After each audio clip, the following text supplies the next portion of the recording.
Celebramos ya en el tiempo ordinario, terminada ya la gran celebración de la Natividad del Señor y la Epifanía.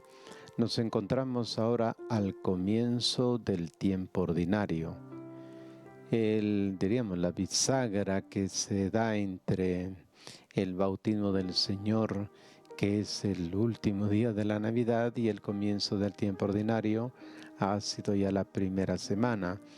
Ahora corresponde ir meditando sobre los pasos que nos va a ir mostrando la liturgia en el camino, en la búsqueda de Jesús de Nazaret. Él se acerca a nosotros para hablarnos sobre cosas muy importantes que tienen que ver con la transformación de nuestra vida, en el seguimiento a su persona. Tenemos así entonces que en las páginas de la Escritura siempre se plantea cómo Dios llama a la existencia. Son las primeras páginas del Génesis que nos plantean que fue Dios creador quien ha planteado, diríamos, y replanteado esta nueva creación. La primera creación ha sido lo que tenemos en el Génesis, pero la nueva creación comienza a partir de la persona de Cristo que ha venido al mundo. Él es pues nuestra luz, Él es el que nos llama de nuevo para ir recreando el mundo. Por eso nuestra vocación es una vocación a la santidad. Y quien hace posible que esta vocación a la santidad sea alcanzada, pues naturalmente es Jesús quien nos va acompañando. Así que por ahora tendremos el dato bíblico sobre la llamada del Señor. Esta llamada se concretó, dice el apóstol, cuando en su texto tenemos ya el Evangelio según San Juan 1, 29 al 34. En aquel tiempo, al día siguiente, ve a Jesús venir hacia él y dice: «He aquí el Cordero de Dios que quita el pecado del mundo. Este es por quien yo dije: detrás de mí viene un hombre que se ha puesto delante de mí, porque existía antes que yo. Yo no lo conocía, pero he venido a bautizar con agua para que él sea manifestado a Israel». Y Juan dio testimonio diciendo: «He visto al Espíritu que bajaba como una paloma del cielo y se quedaba sobre él, y yo no lo conocía. Pero el que me envió a bautizar con agua me dijo: aquel sobre quien veas que baja el Espíritu y se queda sobre él, ese es el que bautiza con Espíritu Santo.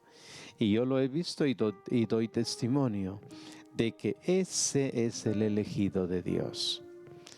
Bien, ya leyendo la Escritura nos damos cuenta pues de la simbología que nos plantea el evangelista Juan. El pasaje litúrgico pues del Evangelio nos presenta a dos animales de alto valor espiritual en la Biblia. Por un lado el cordero y por el otro la paloma. El primero alude a textos significativos en la Biblia. La cena pascual del Éxodo, capítulos 12 al 13 del Éxodo, y la gloria del Cordero, Cristo, pues en el Apocalipsis.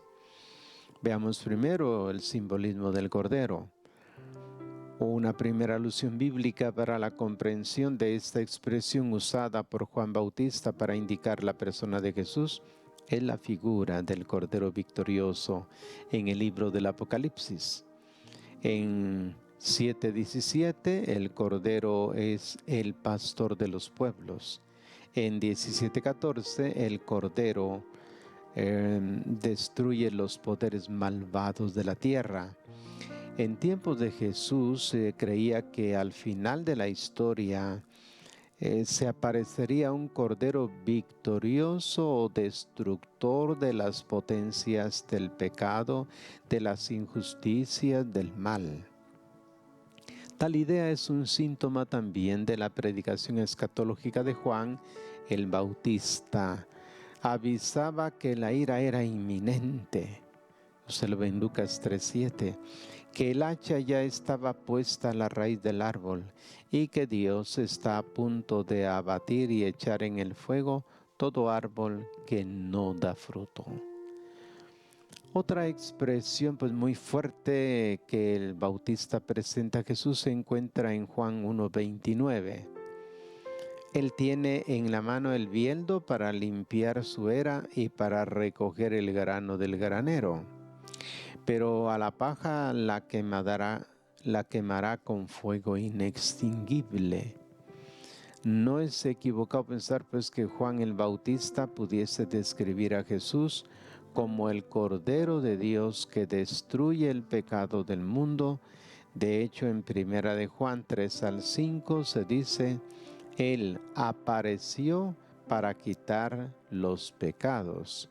Y en 3:8, el Hijo de Dios apareció para destruir las obras del diablo. Es posible que Juan Bautista saludase a Jesús como el Cordero victorioso que debería, por mandato de Dios, destruir el mal en el mundo. Una segunda alusión bíblica pues es el Cordero como siervo sufriente. Esta figura del siervo de Dios sufriente o de Yahvé es el sujeto de 4 cantos en el Deutero Isaías. Nos preguntamos si el uso de Cordero de Dios en Juan 1:29 se coloree del uso del Cordero para aludir al siervo sufriente de Yahvé en Isaías 53. Es verdad, Juan consideraba a Jesús como el Cordero de Dios, siguiendo la interpretación del siervo sufriente. Ciertamente no hay pruebas reales de que el Bautista haya hecho una tal interpretación, pero tampoco hay pruebas para excluirlo. De hecho, en Isaías 53:7 se dice que el siervo no abrió la boca, era como un cordero llevado al matadero o como una oveja ante sus trasquiladores. Esta descripción se aplica a Jesús en Hechos 8:32 y también la semejanza entre el siervo sufriente y Jesús se aplicaba para los primeros cristianos. Además, en la descripción que Juan el Bautista hace de Jesús en 1:33-34, hay 2 aspectos que evocan la figura del siervo de Yahvé. En el versículo 32, Juan el Bautista afirma haber visto a Jesús como el elegido de Dios. Y es lo que plantea en Isaías 42:1. Se dice: he aquí mi siervo a quien sostengo, mi elegido en quien me complazco. Cita que después tendrá Marcos 1:11. He puesto mi espíritu sobre él. Como también en Isaías 61:1, el Espíritu del Señor dice: está sobre mí. Estas alusiones bíblicas pueden confirmar la posibilidad de que el evangelista estableciera una conexión entre la figura del siervo del profeta Isaías y el Cordero de Dios presentado por Juan el Bautista. Que Jesús después se describa con los brazos del siervo sufriente, lo encontramos en otras partes del Evangelio de Juan, en 12:38. Hay un aspecto interesante, pues, que vale la pena resaltar, y es el siguiente. Se dice que el Cordero de Dios quita el pecado del mundo. En Isaías 53:4-12, se dice que el siervo lleva o se carga los pecados de muchos. Jesús con su muerte destruye el pecado o se lo carga él mismo.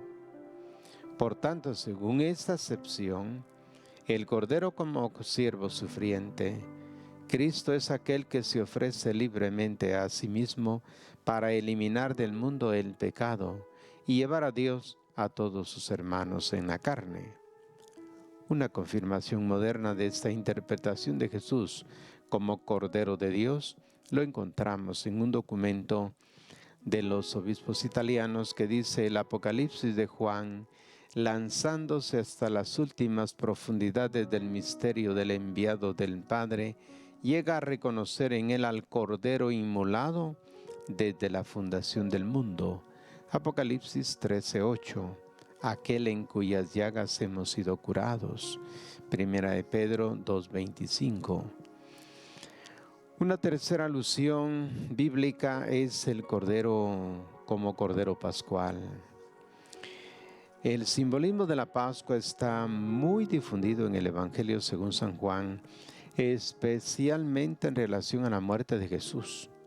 Para las comunidades cristianas a las que Juan se dirige con su Evangelio, el Cordero quita el pecado del mundo con su muerte.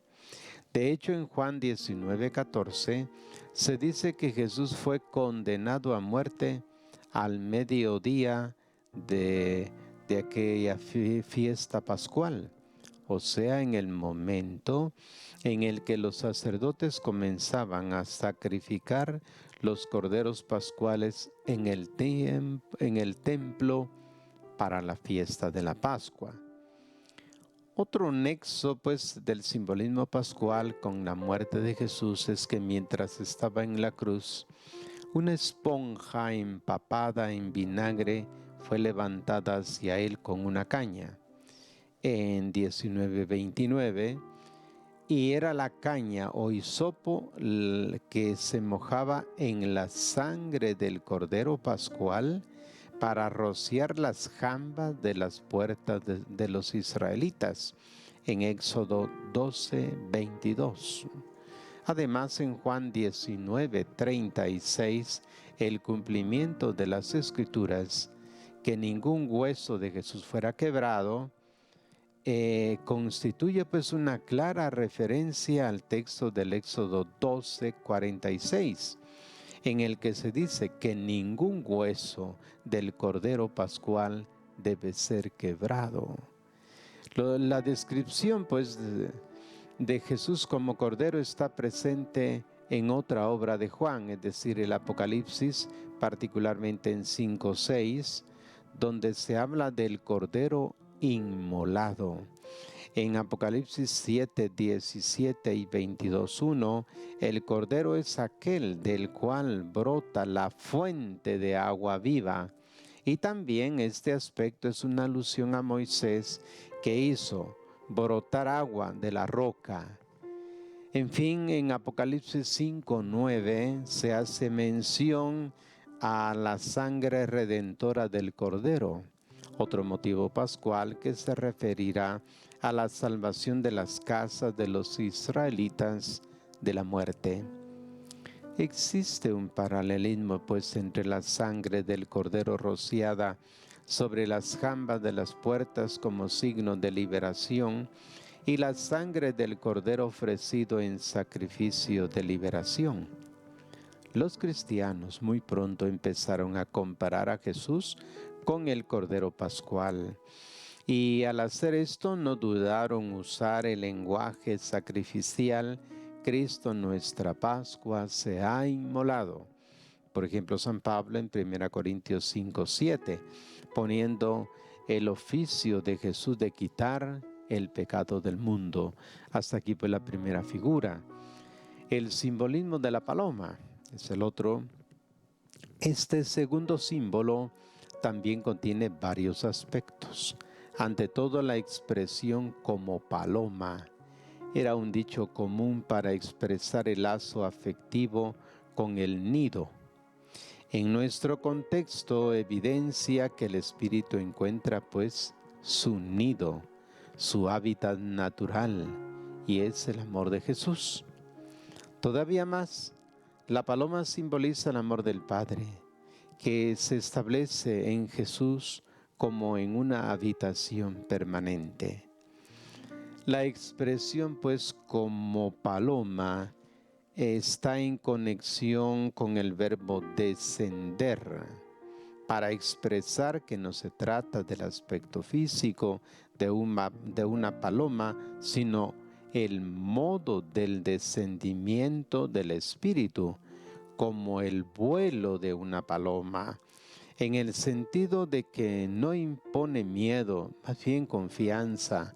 Tal simbolismo bíblico de la paloma no tiene respuesta en otros símbolos bíblicos, pero una antigua exégesis rabínica compara el aletear del Espíritu de Dios sobre las aguas primordiales con el revolotear de la paloma sobre su nido.